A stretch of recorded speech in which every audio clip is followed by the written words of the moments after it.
Mr. Chairman, colleagues, it is really my honor to have this opportunity to come all the way from Hong Kong to this very beautiful kingdom.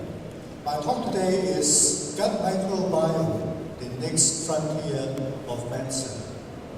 Can you have the next slide?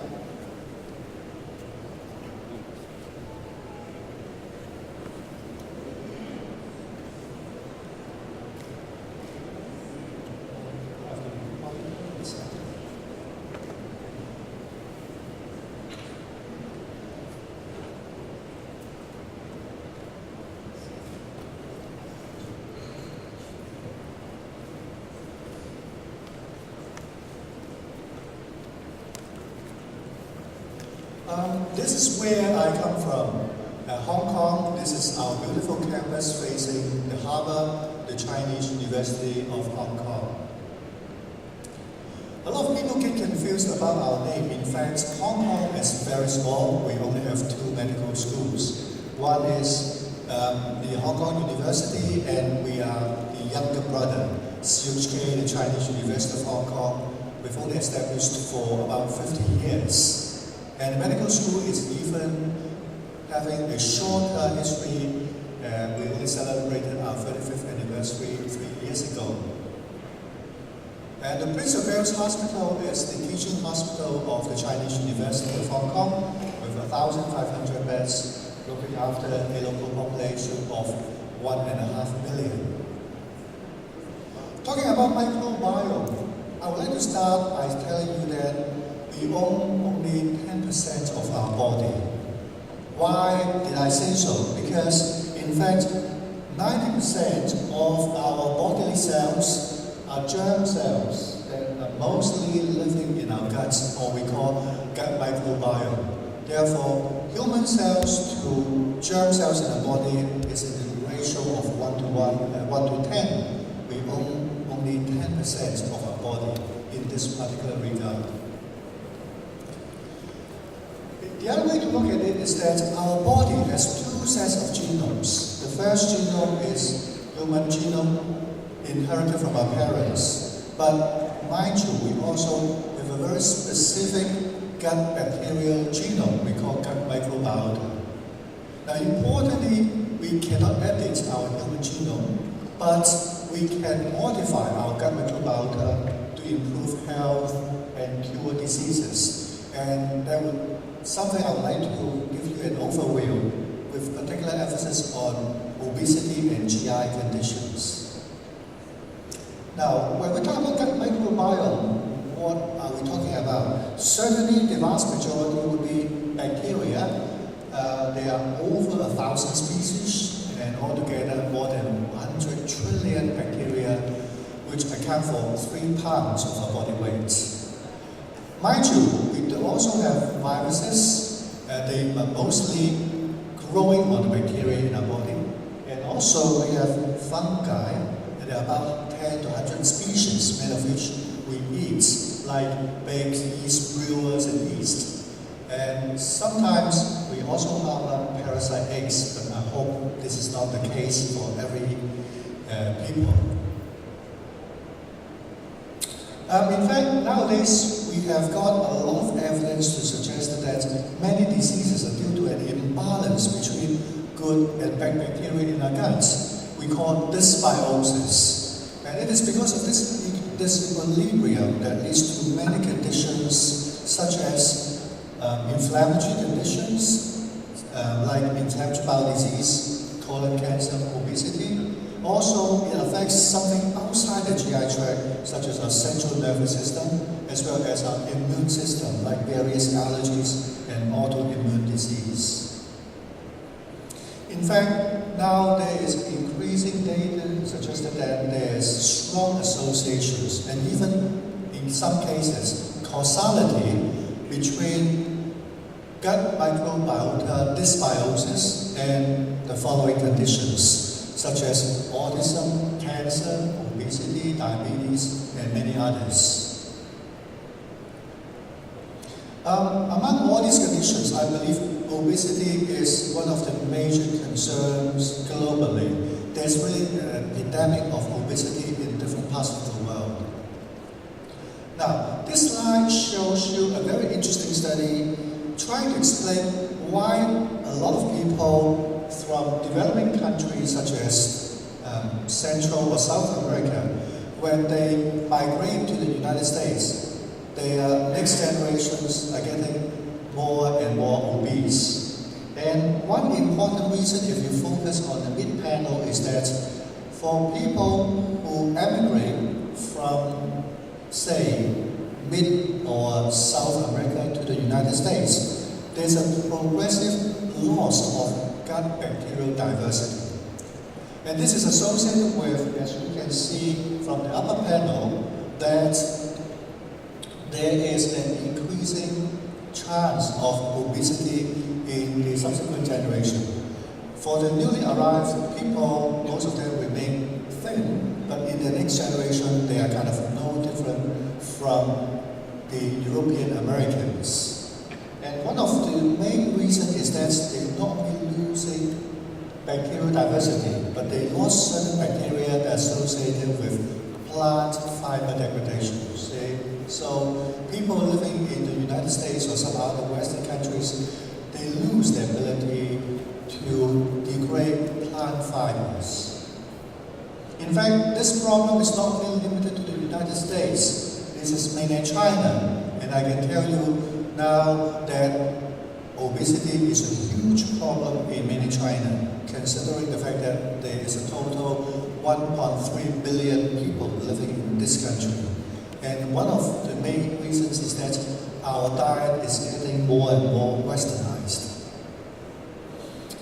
Studies have shown that the gut flora in people who are underweight, normal, obese, or morbidly obese, they are totally different. And in this very elegant study published in Science back in 2013, it has shown that gut microbiota actually influences the development of obesity. So if you transplant stool microbiota from obese strain to mice, it would cause the mice to become fat, even though the mice is eating a low-fat, high-fiber diet. In contrast, if you transplant stool microbiota from lean strain to mice, the mice will remain lean. And this highlights the importance of gut microbiota on the development of obesity. And likewise, other than diet, the use of antibiotics in childhood also plays a very important role. In fact, in this very interesting study, the upper panel, it shows that if you just put the control normal donor mice and give them fecal microtransplantation to a germ-free young recipient mouse, the mice remain, body weight remains stable. But if you refer to the lower panel, if you treat the young mouse with low-dose penicillin repeatedly, and by transplanting the fecal microbiome to the germ-free young recipient mouse, it will become obese. In fact, a number of observational studies have already shown that early or repeated childhood exposure to antibiotics is associated with increased risk of being overweight late in childhood. And changes in the intestinal microbiota caused by this perinatal antibiotic exposure appears to program the host to an obesity-prone metabolic phenotype, which really persists in a very long-term manner. The other very important issue among we gastroenterologists is that we are seeing an epidemic of inflammatory bowel disease in the East. Now, inflammatory bowel disease in Western world, as shown by the red bars, started in 1859. And you can see that this inflammatory bowel disease continued to rise until the mid-90s. But then, since early 60s, you can see there's a second wave of epidemic of inflammatory bowel disease in newly industrialized countries, as we see from the blue bars. And in fact, westernization alters environmental exposures which influence the gut microbiome that incites IBD in certain genetically susceptible individuals. In fact, For many years, we just don't understand what are the elements that contribute to westernization of our diet, leading to an increasing incidence of inflammatory bowel disease. Now, it has been repeatedly shown that with this westernization of our Eastern diet, there is a change in certain gut microbiome with a reduction in certain what we call good bacteria and increase in certain bad bacteria that is really harmful and induces inflammation in our gut, such as certain enterobacteria, E. coli, and other fusobacteria. Now, I'm sure many of you or your children like eating certain food such as mayonnaise. Now, I believe the mayonnaise on the left-hand side is something now you can find in most supermarkets. Whereas the mayonnaise on the right-hand side is also mayonnaise. The difference between the two is that the left-hand side has an emulsifier. The one on the right-hand side does not have an emulsifier. Now, ask yourself, if you go to the supermarket, which mayonnaise would you buy? I'm sure most of you would choose the one on the left-hand side because it looks a lot more attractive. In fact, it has been shown that these food additives, for example, those in the mayonnaise, can cause inflammation in the gut as shown by this internal fluorescent staining. It also leads to a change in the certain gut microbiome. You can see that not only there is inflammation but also thinning of the gut mucosal layer as a result of this additive causing inflammation and alteration of the gut microbiome. In fact, that has been associated with inflammation contributing to not only inflammatory bowel disease but also obesity. Now, we know that the infant's gut microbiome has a long-term impact on subsequent health, including cognitive development, mental health, autism, obesity, allergy, and even diabetes, cancer, IBD, chronic heart disease, as well as metabolic syndromes in subsequent life. And there's a condition now we call the disappearing microbiota syndrome. Here on the left-hand side, this is, I believe, the way we lived when we were children, when we were kids. In those days, including myself, most of us were born through vaginal delivery. We had very close family bonding with our parents and grandparents. And in a way that helps to preserve our ancestral microbiota, that was a very effective way to pass our ancestral microbiota from generation to generation. Now, this ancestral microbiota vertical transmission to the babies help to improve or mature our innate immunity and therefore helps the adaptive immunity and therefore maturation of our immune response when we grow older. Unfortunately, in the new generation, because of the change in lifestyle, the vaginal delivery is getting less and less common, being replaced by cesarean section. And the bonding with our parents and grandparents become kind of looser and looser. Therefore, this kind of vertical transmission of ancestral microbiota become less and less effective. And that would have an adverse impact on our innate immunity, and that would alter the maturation of adaptive immunity, leading to decreased intolerance and increased reactivity. That probably account for increasing incidence of allergies, autoimmune disease, and even inflammatory bowel diseases. So that kind of early life exposure is in fact a major cause of human diseases, we believe nowadays. Therefore, I believe there's a kind of what we call developmental windows for gut microbiome, and it has substantial impact not only on GI diseases but also on neurodevelopment. So I want to emphasize that there is, as shown in the lower panel, a sensitive period that in the early years of life, how we interact with the environment, how we get the vertical transmission of ancestral microbiome from the mother and our surrounding environment, would have an important impact on the subsequent health.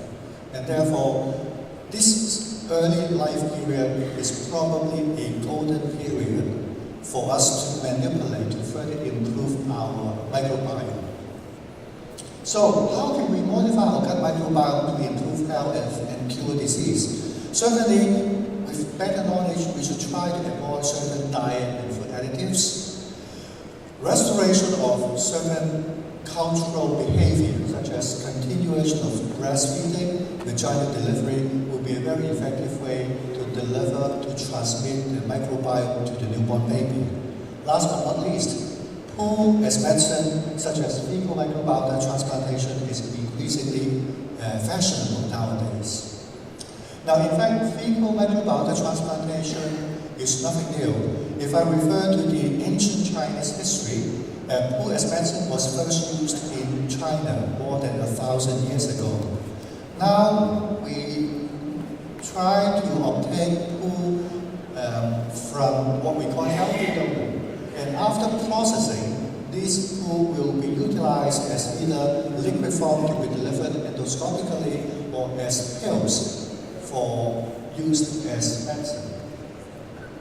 And in fact, the first very classic example would be this randomized trial published in New England Medicine about 5 years ago. It's a controlled trial of duodenal FMT infusion of healthy donor stool into patients suffering from recurrent clostridium difficile infection.